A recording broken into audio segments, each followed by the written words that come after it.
Hello listeners, and welcome to the Montel Weekly Podcast, bringing you energy matters in an informal setting. In the first pod after the summer break, we will delve deeply into an issue in Europe's guarantee of origin market that took many by surprise. In late April, and without warning, the Association of Issuing Bodies, or AIB for short, a type of regulatory body, issued a ban on Icelandic GOs amid question marks over double counting. This was soon followed by a similar suspension by Germany's environmental agency. Many said the ban harmed the credibility of the entire market. The AIB has since lifted the ban, as has Germany. But what happened to trigger the suspension, and what was the reaction in Iceland?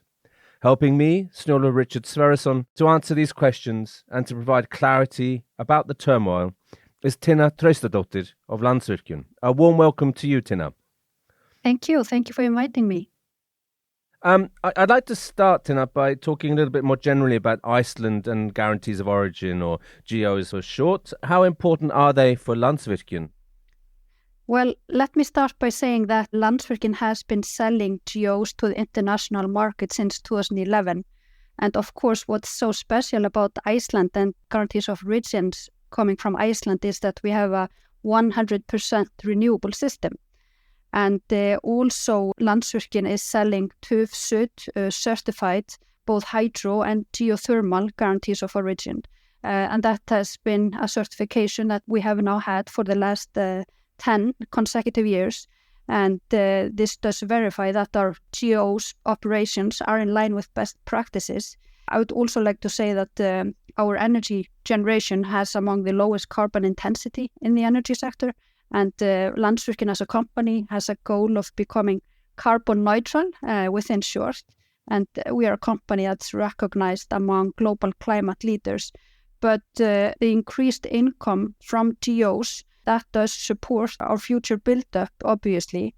And we have in our pipeline a few planned projects, both in hydro, in wind, as well as in geothermal. And the increased value of guarantees of origin is facilitating that future build-out and also the energy transition in Iceland. So clearly the GOs are becoming more and more important for the energy sector in Iceland and the society as a whole. And it's, if we reflect back since the company's inception, so since Landsvirkjun was established 58 years back, we have had all along the vision of getting a premium for the fact that we are producing green energy. And this vision is now finally materializing as the value of the GOs are becoming more and more. Absolutely. And obviously the huge increase in value of the GOs has helped this transition to green energy. And as you say, has spurred the development of renewable capacity on the island. But if I can ask you, Tinna, I don't want to mention, you don't need to mention companies or anything, but where are Icelandic GOs exported? Obviously, there's no physical interconnection between Iceland and the continent or other parts of Europe yet. But what are the main export markets for GOs from Iceland? So Landsvirkjun is producing around 15 terawatt hours a year. So most of the GOs are exported, over 90%. However, the demand locally is picking up and we are seeing a shift there. It's coming from smaller and medium-sized companies. It's also coming from the power-intensive side. So, for example, the two last PPAs that we have entered into with one global on one hand, it's a data center, international data center, and then Landsvirkjun, which is a fish farming company. Both of those PPAs have been those two customers have chosen to purchase guarantees of origin as well. And if I go back 2-3 years when I was sitting in meetings with our customers, trying to push, the GOs, there was very little traction. But now it's the customers that are interested. So this is a game changer and this is a real shift that we are seeing. So these companies, they see an advantage. In some cases, they will even get access to premium market for the products if they have the certification in place. But the largest market for GOs is Germany, so that's where most of our GOs are exported to. We have, as I mentioned before, been selling GOs internationally since 2011. So over the past decade or more than a decade, we have been building business relationships across Europe. So we have over 30 customers, and our GOs are exported across Europe, so Germany, Netherlands, Italy, Belgium, Norway, what have you. So our customers are both companies that trade in environmental commodities and are assisting companies on their sustainability journey, but to a smaller extent, we have corporates or end users as our customers. That's quite a wide spectrum of customers there, Tinna. I'm also just interested in how this kind of niche market, albeit a very important revenue stream for Landsvirkjun, is seen in Iceland, in your home domestic markets, amongst the general public. Yes. So GOs, they have been a contested topic in Iceland, as it is clear to consumers and the general public that Iceland's electricity system is 100% renewable. However, with increased awareness and understanding of the purpose of the GO system, we have felt a positive shift in the opinion of the general public. And now also with the increased prices of GOs and the associated increased revenue stream, this is demonstrating that the system is finally starting to work and that the renewable claim has become worth something. And this is directly related to the increased environmental awareness of consumers. And Landsvirkjun as a company, we have emphasized being transparent and clear regarding the GO system and our GO operations. And this includes communicating, the importance of the increased value of Iceland GOs and the revenues associated. So with the current market value of GOs, we are anticipating that the entire power sector in Iceland will annually be receiving somewhere around 150 million euros annually in the future. And we believe that this is very important when it comes to, increased support for the GO system in Iceland. But Landsvirkjun isn't the only company that produces GOs in Iceland, is it? Or generates GOs from renewable generation?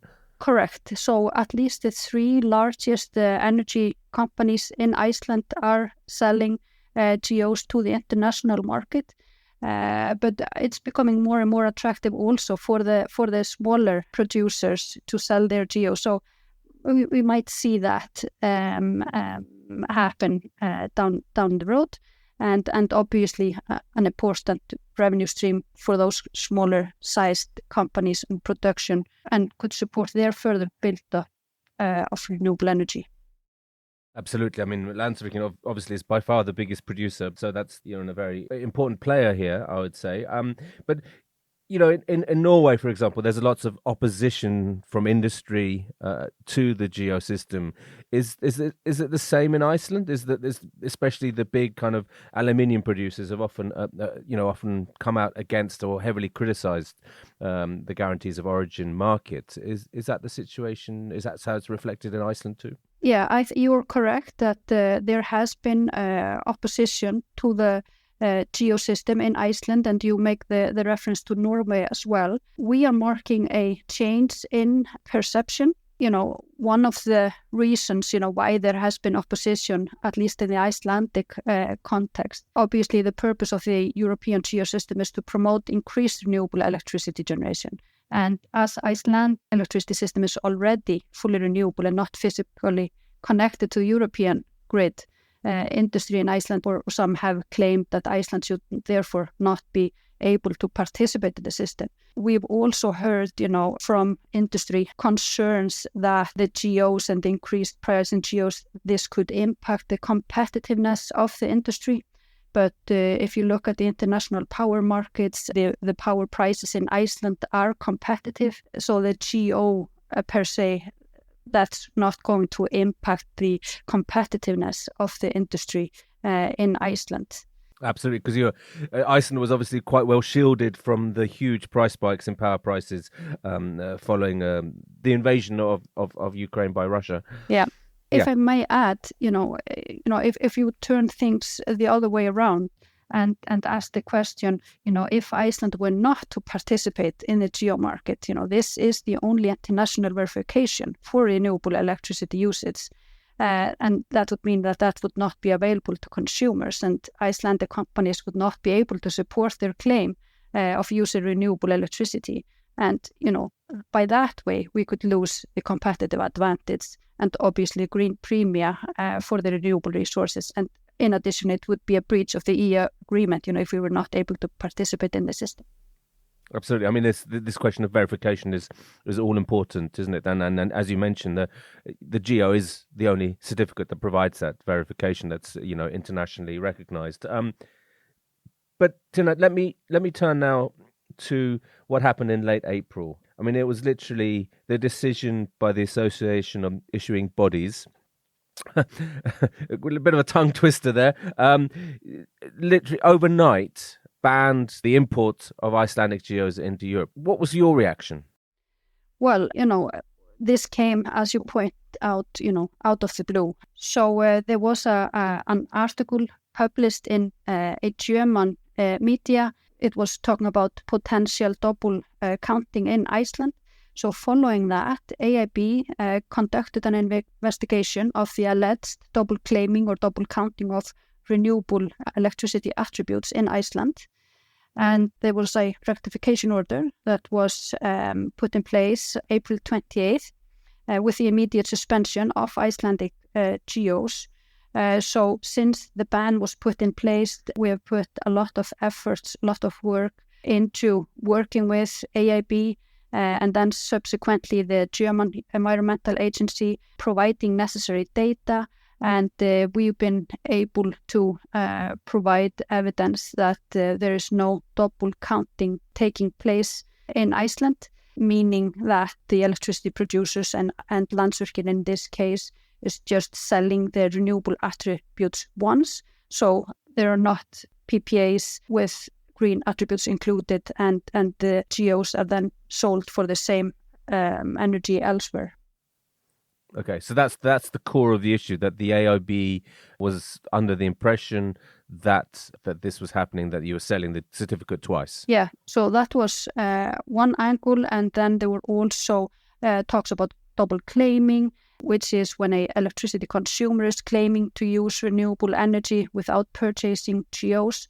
But there's nothing in the legislative framework, there's no enforcement, there's no, surveillance, if you will. So I think with respect to double counting, we've been able to demonstrate that there's no double counting taking place in Iceland, and hence the decision by AIB to lift the ban and then subsequently by EUBA. And when it comes to double claiming, the situation in Iceland is no different from in other European countries. So this must have taken you quite by surprise then. Yes, that's safe to say. I mean, obviously, there have been through the years talks about, double claiming and the issues associated with double claiming, but it catches us by surprise that, Iceland per se, there were so severe actions being taken by Iceland, whereas the situation is no different in Iceland than in other European countries. And this was purely on the basis of an article in German media, you say, Tinna? Yeah, as we understand, that's, what set this off. That's what initially triggered the investigation. I mean, the role of the AIB here is quite interesting because that's a very powerful position it has. If it suddenly creates these kind of ripples in the market on the basis of something it reads in the media, it seems to be, quite a powerful position. Yeah. And there is still to some degree lack of clarity in the market. So, market participants, they've seen, the recent final decision coming from Germany, the German Environmental Agency. But so AIB conditionally lifted the ban. So there's a report or certain conditions that need to be met by October. So I think the market is a little bit confused about this, why has EUBA lifted and AIB is still there. But we continue to work with AIB to permanently get the ban lifted and unconditionally. Absolutely. So Germany, the German Environmental Agency, the UBA, hasn't placed any conditions on the suspension of the ban, has it? Or the lifting of the ban, I mean. No, this was a final decision by the German Environmental Agency. Okay, and what were the conditions that the AIB placed on this, and why did they react differently to Germany? So I think at this point in time, the German Environmental Agency probably has more information than AIB. So we are just working on getting the last set of information and data set to AIB. But you talked about the conditions that AIB put in place. So they are looking towards the competent authorities in Iceland to put in place a mechanism so for following up on double claiming of renewable attributes in Iceland, to have the proper enforcement in place. But from our viewpoint, this can't be treated differently in Iceland. This just needs to be in European legislation. This needs to be a pan-European effort. Absolutely, and it sets in some ways, or what I'm hearing from market participants, it sets quite a worrying precedent in a sense. What would your advice be to other companies out there who are exporting and selling GOs? Well, I think there are certain rules and a certain legislative framework. So I think we should work together on further developing the rules of the game, so to speak. But I think this is the current legal context, and I think we need to agree that that's the framework that we are working within. Are you quite confident then that once the AIB has all the information, all the data that it requires, that the ban will be lifted unconditionally and finally in October? Yes, and we are seeing that there is still demand for Icelandic GOs, and there's a strong demand, in fact. And we've seen that companies and customers are approaching us now immediately following EUBA's decision. Yeah, and in recent years, the price development of Iceland GOs has been followed closely by the development Nordic hydro market prices, and we are expecting this continue. But nonetheless, and any uncertainty in a market, whether it's financial market, power markets, or for GOs, any uncertainty is extremely damaging. And therefore, we are doing everything in our power to clarify the situation, provide data and evidence to make sure that no such ban will be put in place again.